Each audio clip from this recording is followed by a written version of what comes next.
In Matthew chapter 10, verses 12 through 14, the Bible says, Jesus says, and when you come into an house, salute it, and if the house be worthy, let your peace come upon it. If it be worthy, let your peace come upon it. But if it be not worthy, let your peace return to you. Don't leave your blessing there. And whosoever shall not receive you, nor hear your words, when you depart out of that house or city, shake off the dust of your feet. Be done with it. Somebody say, be done with it. Before I get into it, let's thank God for our spiritual mother. I'm so glad to have my little mama here today. Praise the Lord. This is something that I dealt with on my YouTube channel, but I think it's worthy. I preached it in Baton Rouge this morning, and I think it's worthy of this house. Since our pastor has been, I understand, teaching in this service on vision. Am I right about it? I think that this message coincides with the messages on vision, because every true visionary is going to have to understand what I'm going to share with you today in these very few minutes. And the title of this message is 5 Reasons You Have to Let Go of People That Dishonor You. Because some of us, and I'm guilty of it. I've been guilty of it. I'm becoming less guilty of it. But some of us have really struggled with letting people go. And we allow people to hang around our lives and to drain us of our resources,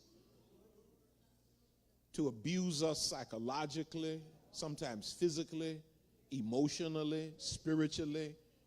And we're hanging on with that false religious idea that somehow me letting you make a doormat out of me is me demonstrating my Christianity.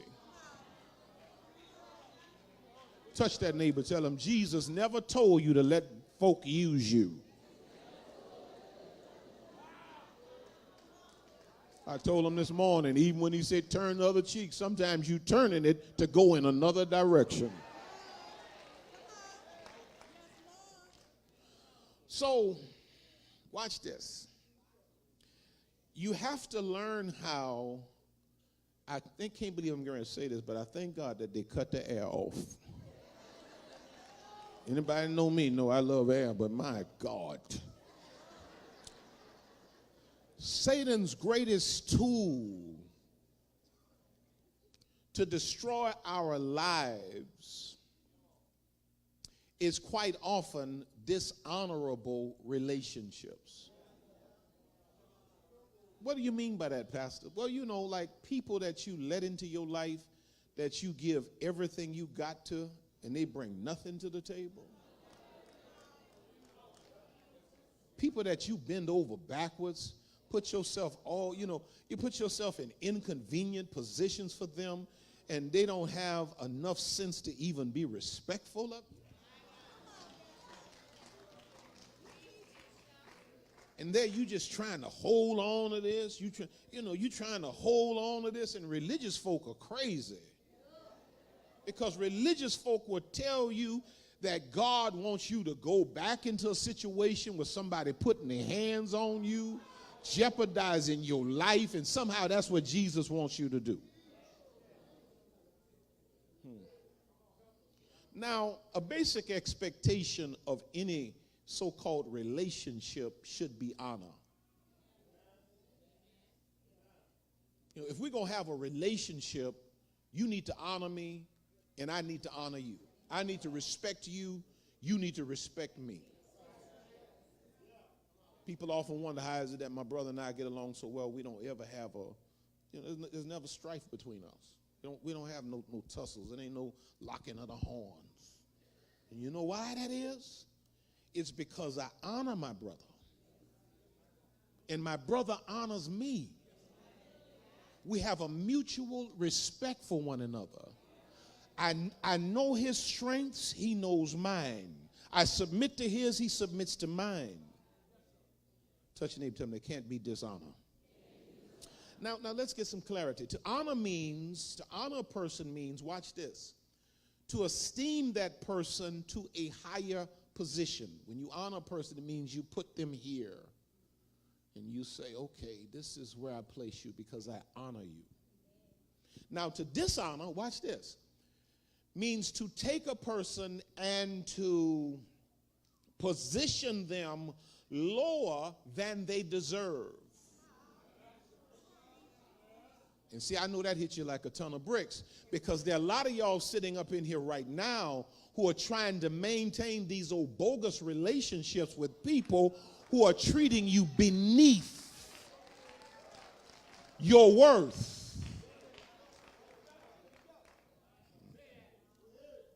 So we have a tendency to maintain people who dishonor us because, watch this, we oftentimes don't know our worth.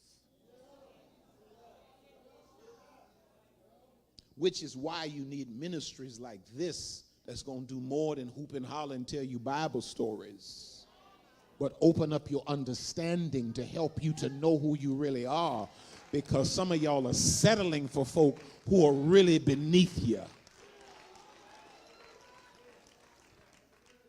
So we don't know our worth. Or watch this, or we maintain dishonorable relationships because we're consumed with an identity that can't divorce ourselves from the individual we're connected to. In other words, you find some kind of an identity in this relationship. Okay, since you act like you're looking at me like you don't know what I'm talking about, I'll give you an illustration. I'll give you a most popular illustration. In my book, Father Daughter Talk, I talk about how PhD women are manipulated by GED men. Why is that?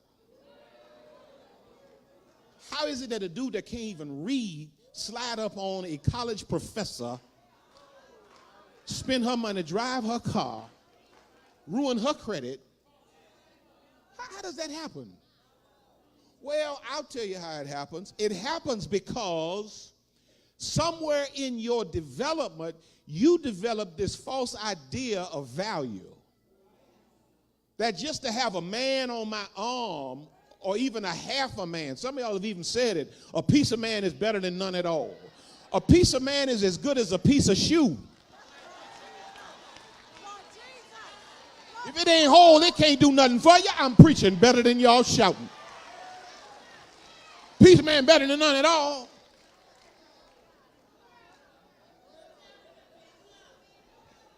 You have, your identity is locked into a certain relationship, even if that relationship is abusive.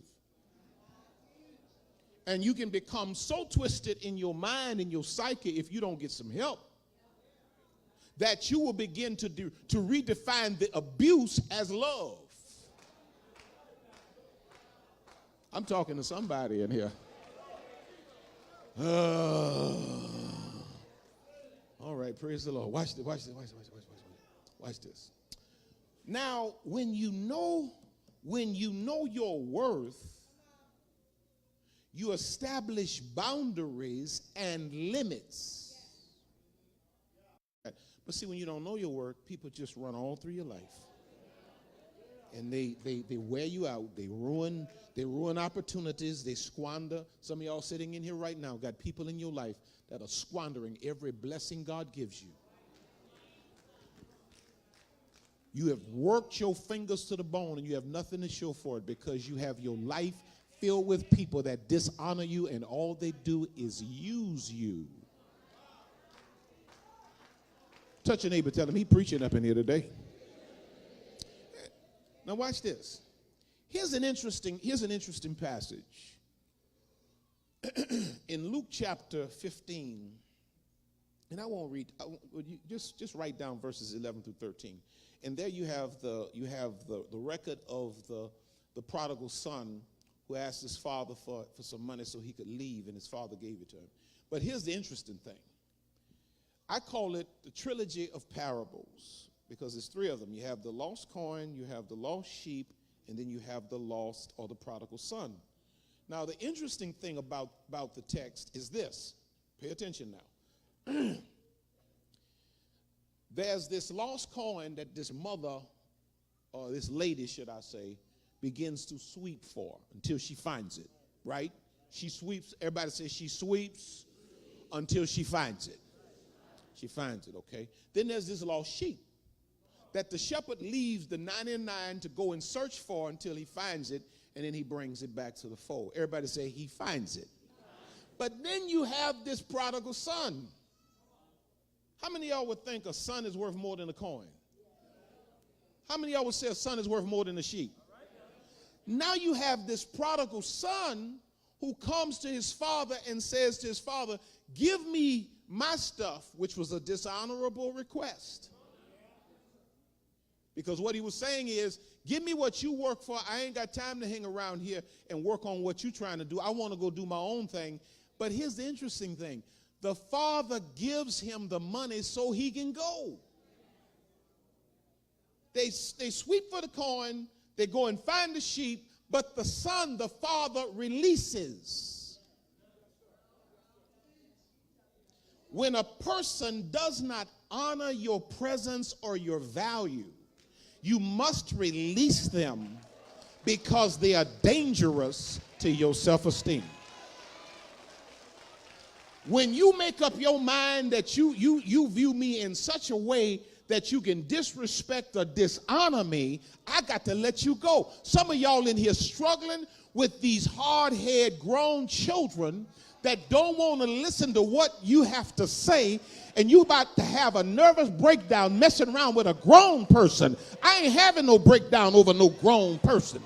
You grown enough to make your own decisions. You make your own bed, and you the one that's going to lie in it. But you're not going to sit up in here and disrespect me. Not without the police showing up.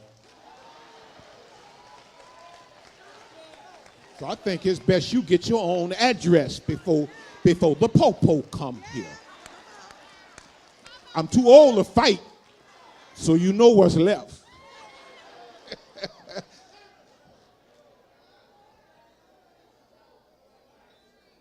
I'm preaching up in here, y'all. You can like it if you want, not if you want. I'm preaching up in here today. And I ain't going to be much longer. This is a Mike Tyson type situation. Now watch this.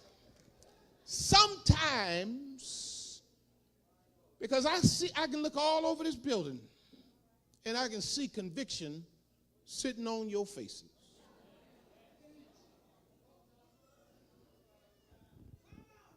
Because some of y'all entertaining bums.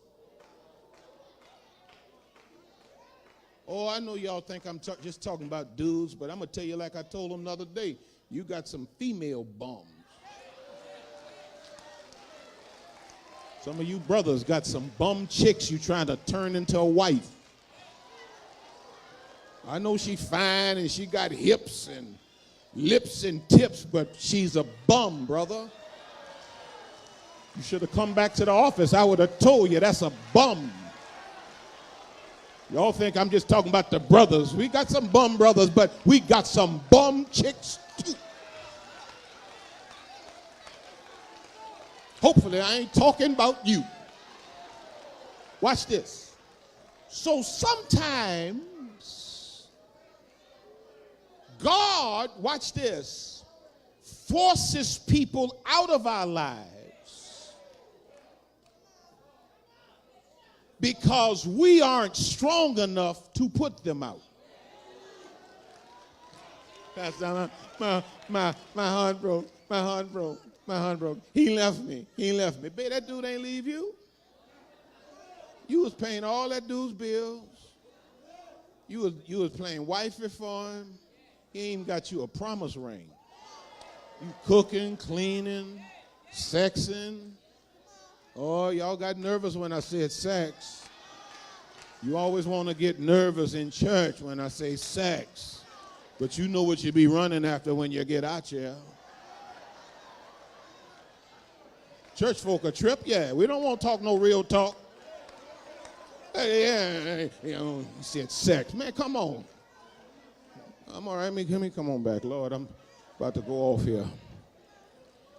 That dude ain't leave you. You wasn't strong enough. So God kicked that dude out. Because, watch this, Sometimes, this is a statement the Lord gave me some years ago. Sometimes the heart has to break for the soul to heal. Because it's hard to let go of people that we love. And how many of y'all would testify in here? Sometimes we love people that don't love us back. We fall in love with people that are nothing but pure poison. And sometimes God has to put us in a position where the heart has to break for the soul to heal. Now, five things.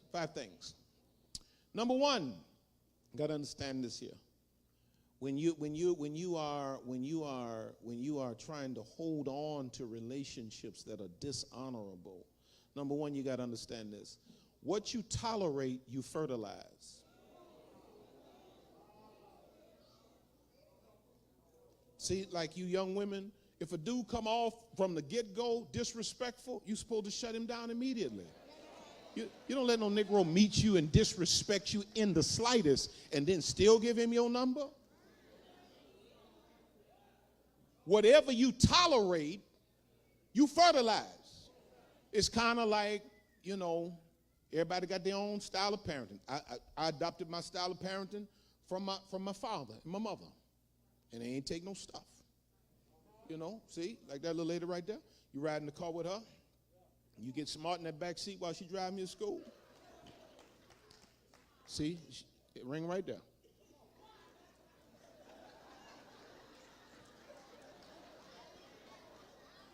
Right there. Y'all know what I'm talking about? It wasn't all this time out. But no, Negro, have you lost your last mind up in here? It's three consecutive. Wop, wop, wop. It's like karate. Wop, wop. When you look around, you so stunned, your eyes. I bet you got it together, though. See? A lot of y'all got these children starting off talking crazy to you, and you not checking these children, and you reading all this stuff with Dr. Spock or Dr. Phil. Oprah and pull somebody on that told y'all, put little Jimmy in timeout. That may work up there in Beverly Hills. That don't work in Holly Grove. If you tolerate any disrespect, how many of y'all know those children going to take it further? The Bible says in Galatians 5:9, a little leaven leaveneth the whole lump. Quite often the people, now here's the kicker, quite often the people who dishonor you are the ones that you do the most for.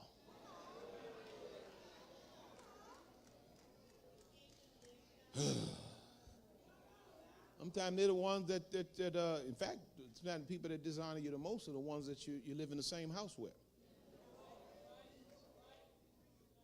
See, I see it all the time right here in church. In fact about it, when we first started years ago, before Katrina, we started a thing called the Hospitality Guard in East New Orleans, and I would look out of the window. It was where brothers would be on the parking lot, opening doors, and stuff like that. And man, I would see brothers that worked on the Hospitality Guard who would drive up with their wives and wouldn't open the door for their wife. Drove up to the church with their wife, wouldn't open the door for her, looking at her like he got a serious problem with her, frowning and all that. And then Negro get right out there on that lot, put that shirt on, and open another woman's door smiling. Good morning. Come here, Doc. Come here, Doc. You got it twisted. That woman you just opened the door for, she ain't had no babies for you. That woman you just opened the door for smiling, she ain't cooking your food and washing your dirty clothes. I just had, and I'm not calling their names because I just had a counseling session not long ago. I'm talking about, you just can't, what you tolerate, you fertilize. I just had a counseling session not long ago, marital counseling, which I don't like to do because in most cases it's a waste of time. Because everybody come in with their argument. You know, he know what he wants to say about her. She know what she wants to say about him. And I got to sit there for 2 hours listening to y'all fuss. I don't have time for that. But in this particular situation, you know, she says to him, she brings this man to me, a man that he does not know. They're not members of our ministry. He does not know me. His woman brings him to me for me to tell him how to handle his woman and his family. That, number one, that's big for me, for a man to come sit down and listen to me. And while we're sitting there, he's attentive. And she makes the point, she makes the statement, you behave like a child, I'm going to treat you like a child. I said, wait, slow down. You don't tell this man up in my office that's paying your bills that he behaving like a child, so you going to treat him like a child? All right, I'm going to leave that alone. Number two, if you don't establish limits, in these dishonorable relationships, it's going to go further than this. See, because some of y'all banking on this is as bad as it gets. Touch that neighbor, tell him it gets worse than this. When you allow people to toy with your value, they will destroy your self-worth. See, because when you don't establish limits and you let somebody continuously dishonor you and disrespect you, you know what's going on with your self-esteem meter? It is dropping. It is dropping. And as your self-esteem meter drops, you know what else happens? Your standards drop. So now the stuff you used to say you would never tolerate out of anybody, now it's normal for you.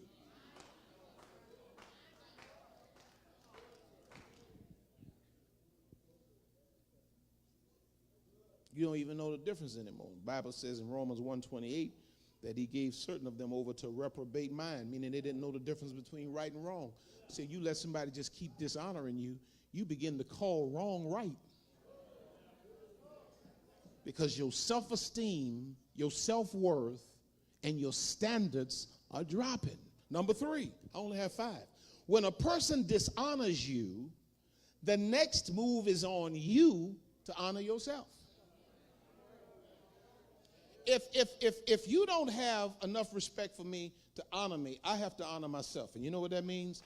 I honor myself by disconnecting myself from you. If you can dishonor me and then I show up again tomorrow, I'm no longer a victim. I am now a volunteer.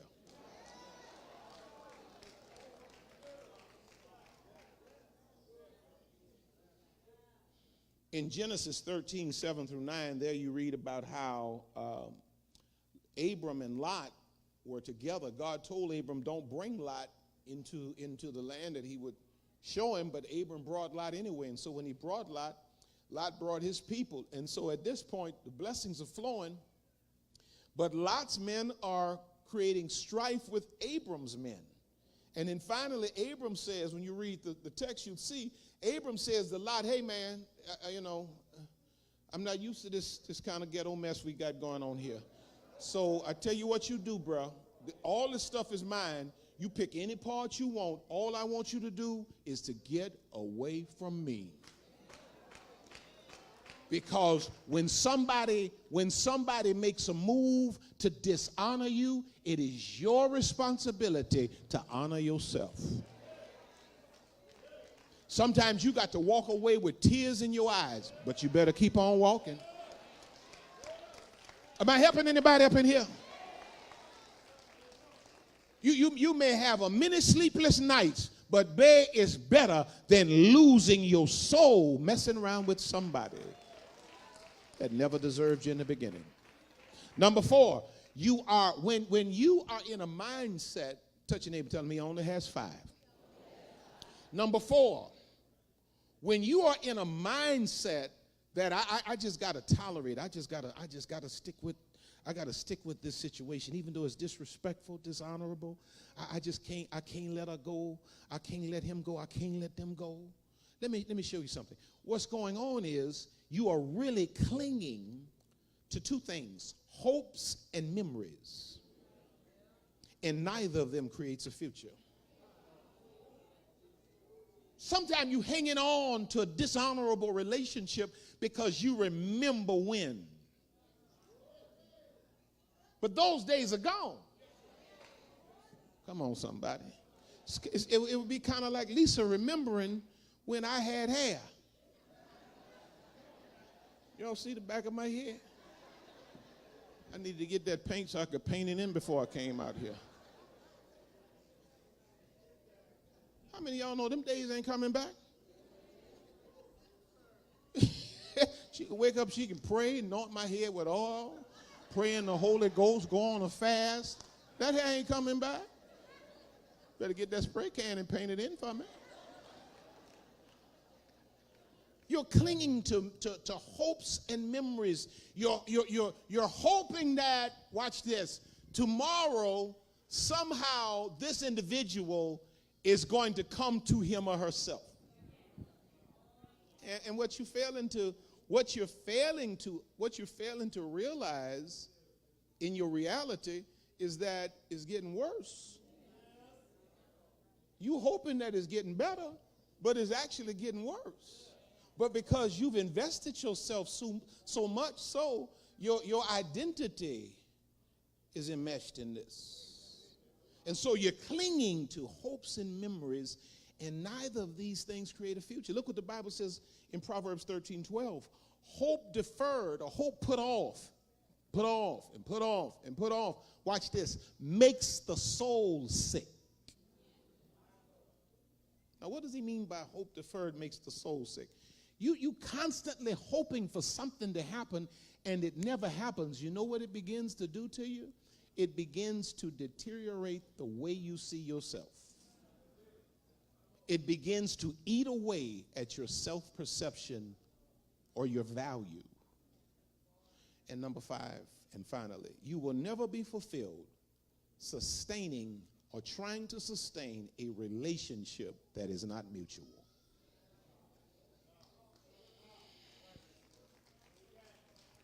You giving everything, you making all of the deposits, and they making all of the withdrawals. You in there trying to make a relationship work by yourself. Can I let y'all in on something? Marriage is a two-man job.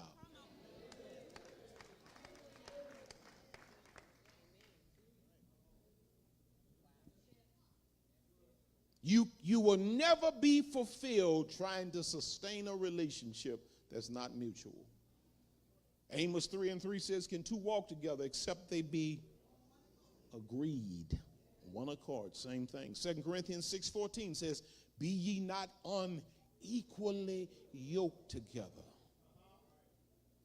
Because God has greater for your life.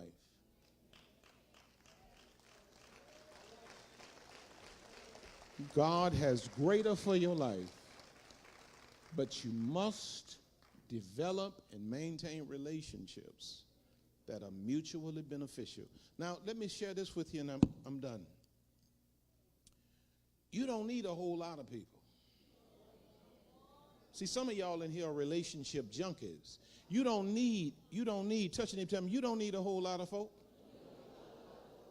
God will give you a handful of people that are going to honor and respect you and love you and hold you down and have your back, and you're going to get more done with few. Like some of y'all riding with all these gangs of people. You don't need all those people. Joseph only had Pharaoh. It was one connection that empowered Joseph to go from the prison to the palace. You don't need a whole lot of folk. And some of y'all got to learn how. This is another lesson for another day.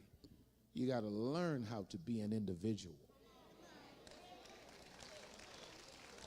You settle for mistreatment because you can't stand to be alone. Standing to your feet, standing to your feet. I'm done.